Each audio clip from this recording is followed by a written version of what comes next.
महाकाली और वीरभद्र जी के हाथों पराजित होने के पश्चात भी तारकासुर सकुशल था, किंतु ये भी उस दुष्ट की एक रणनीति ही थी।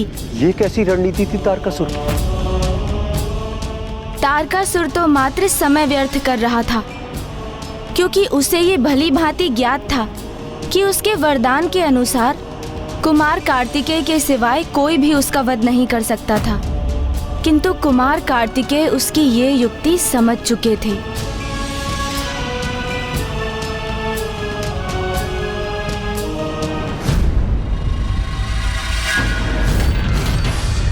तुम तब तक कुशल हो जब तक तुम मेरे अतिरिक्त अन्य सभी से युद्ध करते रहोगे तारकासुर, और तुम्हारी ये चाल मैं समझ चुका हूं। किंतु अब इससे और अधिक लाभ नहीं होने वाला है तुम्हें, क्योंकि अब तुम मेरे साथ इस युद्ध को और अधिक नहीं टाल सकोगे। क्या तुम में से कोई ऐसा योद्धा नहीं जो मुझसे युद्ध कर सके?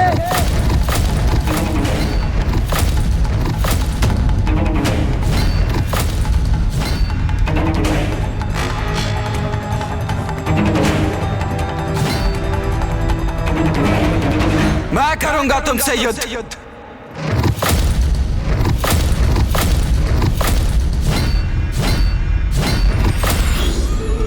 नहीं नहीं नहीं, कुमार कार्तिकेय, कदापि नहीं। मैंने कहा ना, एक बालक से युद्ध करना ये तो मेरे भी धर्म के विरुद्ध है। कदापि नहीं। मुझे बालक पुकार रहे हो ना तुम? तो एक बालक की इच्छा पूर्ति के लिए क्रीड़ा मानकर ही मुझसे युद्ध क्यों नहीं कर लेते तुम? युद्ध बालकों की क्रीड़ा नहीं कुमार कार्तिकेय। अरे कहीं भूलवश मैंने तुम्हारा वध कर दिया तो बाल हत्या का पाप लगेगा मुझे। ना ना ना ना ना ना, ऐसा भूल नहीं करना मुझे ना। अच्छा, अभी कल ही तो तुमने मुझे चुनौती दी थी, मुझसे मेरा आत्मदाह करवाना चाहते थे ना तुम, और आज मेरा वध तुम्हारे लिए पाप हो गया। और वैसे भी तुम असुर पाप और पुण्य की चिंता कब से करने लग गए? उचित कहा तारकासुर, युद्ध क्रीड़ा नहीं होती है, किंतु समय व्यर्थ करके क्रीड़ा ही तो कर रहे हो तुम। क्या कहा था तुमने कि मेरे अतिरिक्त किसी भी योद्धा से युद्ध करने के लिए सज्ज हो ना तुम? तो सुनो, आज यहां उपस्थित समस्त योद्धाओं की उपस्थिति में मैं देव सेनापति महादेव पुत्र कुमार कार्तिकेय तुम्हें युद्ध की चुनौती देता हूं।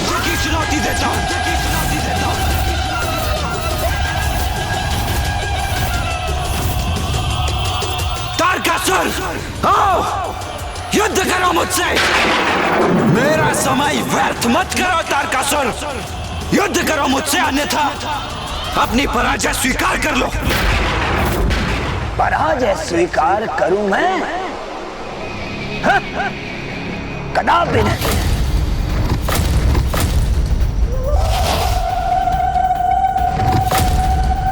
युद्ध चाहते हो ना तुम? उचित है, तो अब यह युद्ध तुम्हारा अंतिम युद्ध होगा, और इसके लिए तैयार हो जाओ तुम कुमार कार्तिकेय।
अब अवश्य अंत होगा इस दुष्ट का।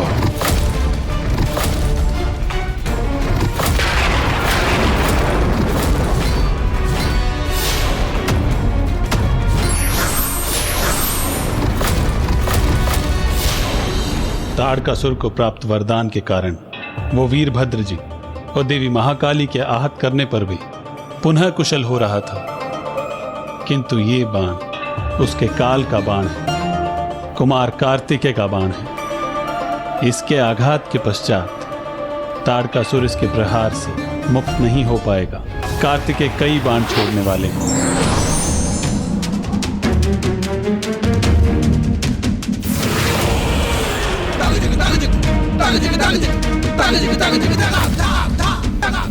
नहीं नहीं, मुझे आहत नहीं होना, मुझे अपनी रक्षा करनी चाहिए, यही उचित रहेगा।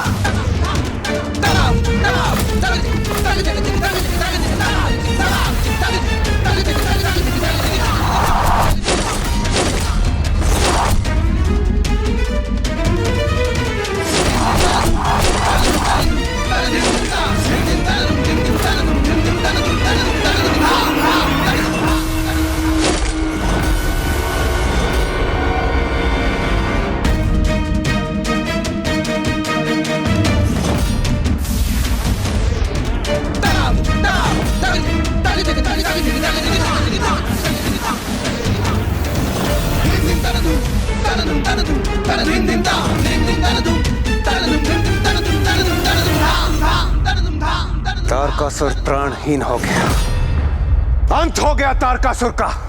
नहीं देवराजेंद्र, मेरे बाणों से आहत अवश्य हुआ है वो, किंतु उसका अंत हो गया है, इसका विश्वास मुझे तभी होगा जब मैं स्वयं अपने नेत्रों से उसका शव देख लूंगा। अभी तारकासुर का अंत नहीं हुआ है और ना ही अभी ये युद्ध समाप्त हुआ है, क्योंकि अब वो मेरी स्वरूपिणी देवी तारा का आवाहन करेगा।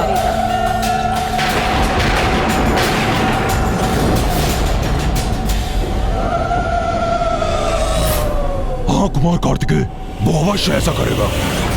जहां तक मुझे ज्ञात है, तारकासुर जिस खाई में आहत होकर गिरा है, वहां माता तारा के विशेष मंदिर में माता की अति विशेष निषिद्ध पूजा होती है, जिसे यदि तारकासुर संपन्न कर सका तो उसे ऐसी अंधकारी शक्तियां प्राप्त होंगी जो उसे अत्यंत बलशाली एवं भयंकर तृत्य में परिवर्तित कर देगी। इस अत्यंत विकट निषिद्ध पूजा के परिणाम भी अत्यंत भीषण होते हैं। तारकासुर अगर इस पूजा को पूर्ण करने में सफल हुआ तो वो अवश्य देवी तारा से ऐसा वरदान प्राप्त करेगा जो सभी के लिए संकटमय होगा।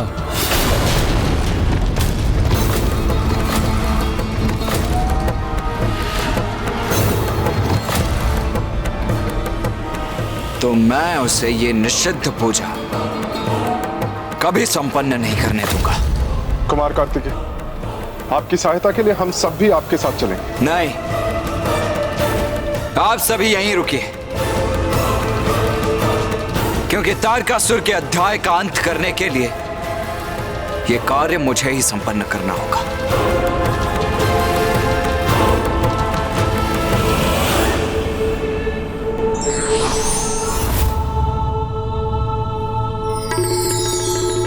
कुमार कार्तिकेय, आप सावधानी से वहां जाइएगा, क्योंकि तारकासुर ने उस खाई में अनेकों जाल बिछा रखे हैं।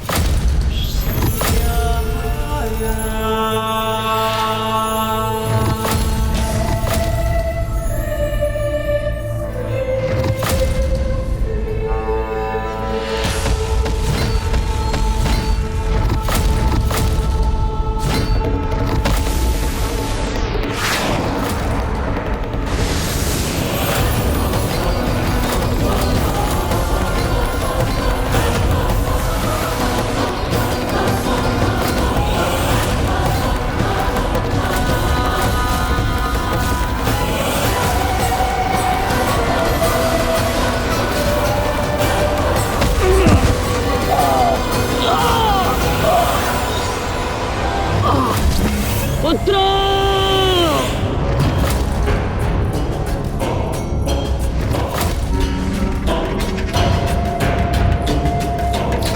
पिताजी पिताजी पिताजी पिताजी पिताजी पिताजी मेरे पुत्र विद्युन्माली, तारकाश, वीर्यवान। पिताजी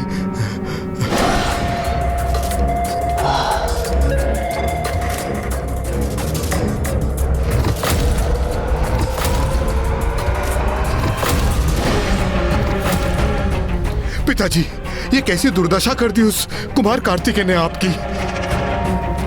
अब हमें अनुमति दीजिए कि जाकर उससे युद्ध करें और आपका प्रतिशोध लें। नहीं, कदापि नहीं। जीवित रहना है तुम्हें एक अत्यंत महत्वपूर्ण उत्तरदायित्व निभाना है। तुम सभी को कठोर तप कर वरदान प्राप्त करना है तुम्हें, जिससे तुम भी मेरे समान बलशाली बन सको। अब बताओ मुझे, मेरी पूजा का प्रबंध किया तुमने? हाँ पिताजी, पूजा का समस्त प्रबंध हो चुका है। उचित है, अब तुम सभी यहाँ से प्रस्थान करो, क्योंकि अब मैं अपनी पूजा आरंभ कर विवश कर दूंगा माता तारा को और वरदान प्राप्त करूंगा उनसे, और फिर अपने सामर्थ्य का उचित परिचय दूंगा उस महादेव पुत्र कुमार कार्तिकेय को। पिताजी, हम आपको इस अवस्था में देखकर अत्यंत विचलित हैं। अपनी सहायता के लिए हमें अनुमति दें। उचित है, तुम मेरी सहायता करना चाहते हो ना, तो बाधा उत्पन्न करो उस कुमार कार्तिकेय के मार्ग में। दूर रखो उसे मुझसे मेरी पूजा संपन्न होने तक। जो आज्ञा पिताजी।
माता तारा, अब मैं तारकासुर आपकी निषिद्ध पूजा आरंभ कर रहा हूं, जिससे प्रसन्न होकर आप दर्शन देने के लिए विवश हो जाएंगी।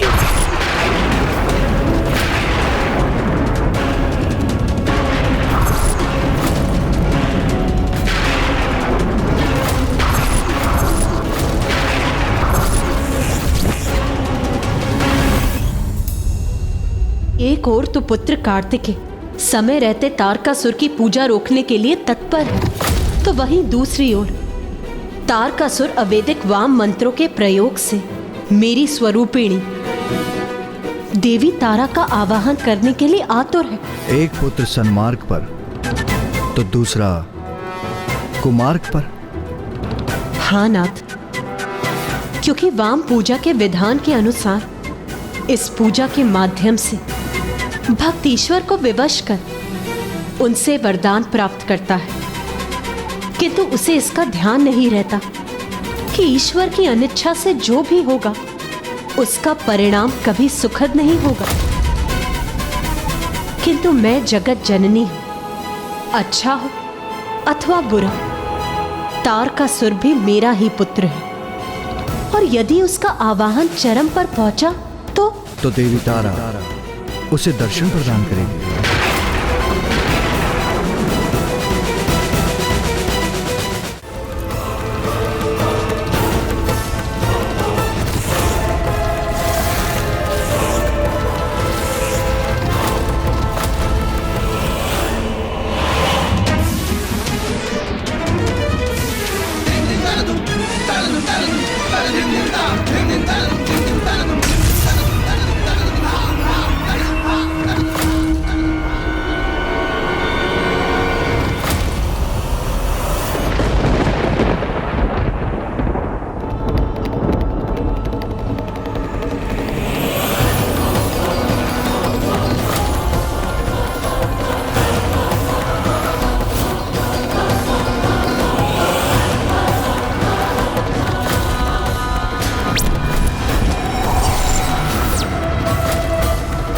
इतनी सरलता से तुम आगे नहीं बढ़ सकोगे देव सेनापति।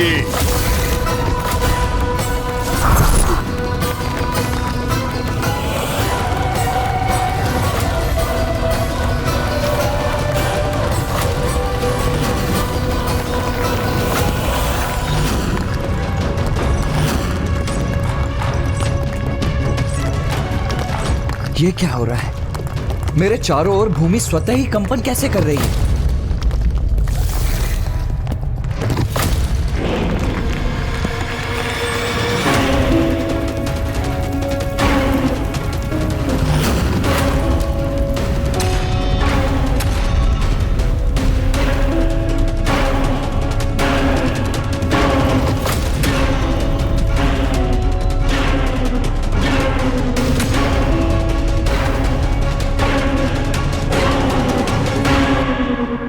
पिताजी, मैंने इतनी जटिल उलझनें उत्पन्न की है कुमार कार्तिकेय के लिए कि वो कभी उसका तोड़ ढूंढकर शमशान तक नहीं पहुंच सकेगा।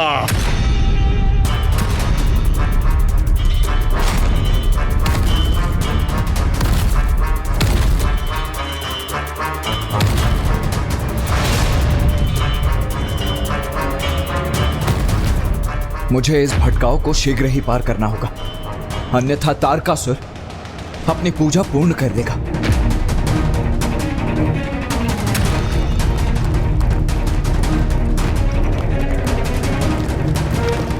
अब तो ये मुझे अपने बंधन में डालने का प्रयास कर रही है,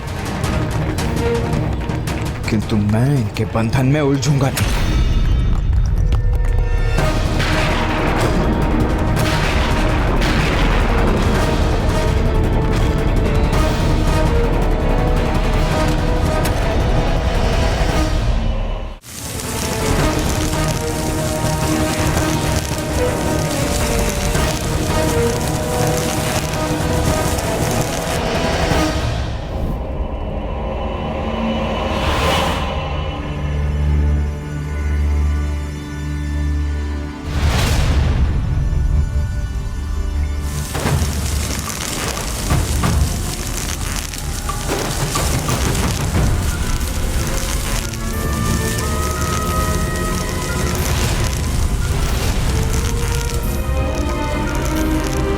मुझे उस प्रकाश की दिशा में बढ़ना चाहिए। कदाचित यही द्वार है यहां से निकलने का।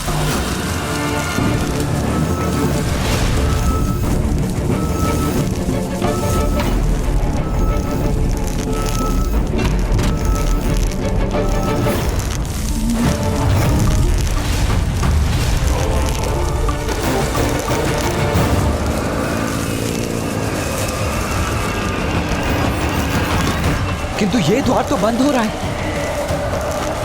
मुझे शीघ्रता करनी होगी।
माता तारा, आपको प्रसन्न होना ही होगा।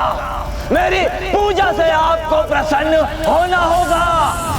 दर्शन दीजिए मुझे माता, दर्शन दीजिए मुझे।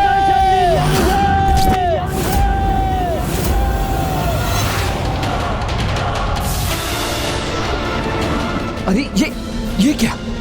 मैं तो नीचे गिर रहा हूं अब। नीचे धधकता लावा और ऊपर तारकासुर के मायावी पुत्रों की अंधकारपूर्ण माया। कुमार कार्तिकेय तारकासुर के पुत्रों के छल में बुरी तरह से उलझ चुके थे और अब उनके समक्ष बचने का कोई शेष मार्ग भी नहीं बचा था। फिर कुमार कार्तिकेय के साथ क्या हुआ? तत्पश्चात ऐसा कुछ हुआ जिसके विषय में कुमार कार्तिकेय ने कभी कल्पना भी नहीं की थी।